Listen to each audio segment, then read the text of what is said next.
Bonjour et bonsoir à ceux qui me regardent. Il y a un palabre d'accident au Cameroun là que je ne comprends plus rien. Dès que tu achètes ton véhicule, tu veux rouler, ça se retourne. Ça tue, les gens ils meurent. Parce qu'il y a un palabre de route. Il y a le palabre de voiture. Il y a le palabre de vitesse. Les gars qui ne veulent pas aller s'inscrire dans le championnat du monde de Formule 1, c'est sur les routes qu'ils veulent venir faire ça. Quand tu vas faire ça, toi tu connais que c'est les Waroro qui sont en route. Tu roules là, tu vois l'autre qui est en panne. Il ne peut pas bouger. Tu viens courir sur ça. Pap! On écrit plaque là, 17 morts. Ici, il y a eu 17 morts. C'est comme ça que ça se passe au Cameroun.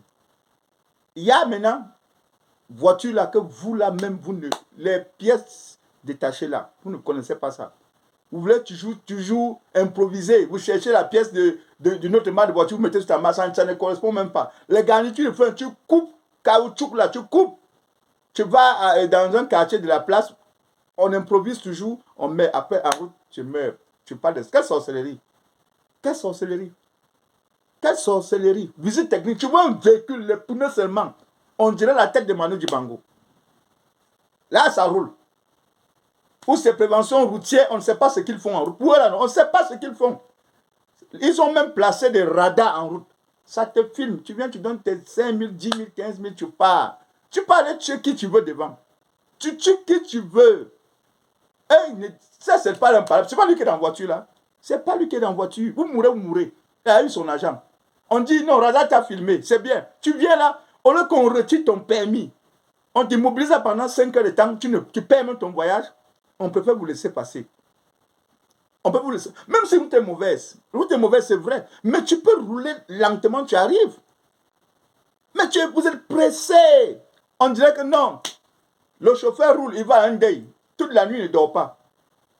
Il ne dort pas. Hein. C'est lui qui boit, il boit, il boit. Le lendemain, c'est dimanche, lundi matin, on dit, gars, il faut qu'on prenne route. Vous voulez quoi? Il va dormir. S'il voit camion semi-remorque, il va entrer en dessous là. Vous allez mourir. Vous allez mourir. Même si vous avez prié comment, vous allez mourir. Vous pensez que prier sauve la vie? Prier sauve la vie quand tu as la foi. Tu sais que Seigneur, j'ai prié.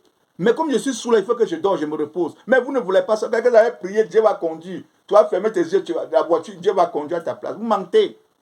Vous mentez. Si vous avez, tu mourir comme ça. N'accusez pas seulement route. On sait route n'est pas bonne, mais vous faites vitesse. Comme tu as acheté une voiture, c'est dans ton village que tu vas aller montrer que tu as acheté une voiture. Tu mens. C'est même pas voiture neuve.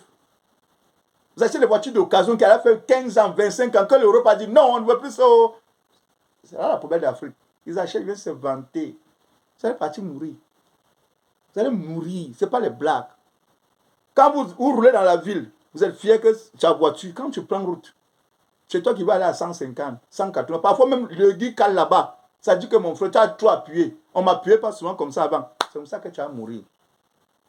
C'est comme ça les routes du Cameroun. On accuse route. Mais on n'accuse jamais chauffeur. C'est parce qu'on ne peut pas juger un cadavre.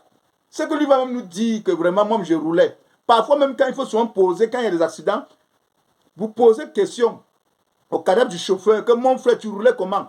Parce qu'à partir de ça, on peut au moins comprendre qu'il roulait là, il est pas là avec sa femme à la maison ou il avait les palabres de location. Parce qu'on ne comprend plus rien. Tu vois un chauffeur, même vêtements sur lui, c'est d'abord sale.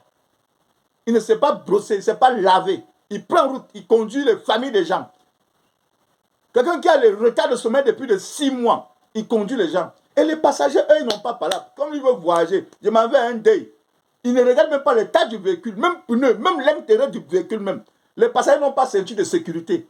À part quelques bus qui vont sur la route de droit là, qui sont un peu VIP là, qui partent. Le reste là, mon frère, si tu peux arrêter ton frère à côté, tu serres son cou quand le bus veut te déranger. Tu serres son cou. Si même avant, même là, ça va. C'est voilà la ceinture de sécurité. Ou tu arrêtes les fers qui sont devant là comme ça là. 70 places, les gars, il n'y a même pas bon couloir pour circuler. Les 70 places, là, ils ont adapté les sièges. C'est continue de parler, non. J'attends seulement que... Continue à les tuer. Moi, je ne parle plus. Moi, je vous dis seulement ce qui se passe au Cameroun. Merci.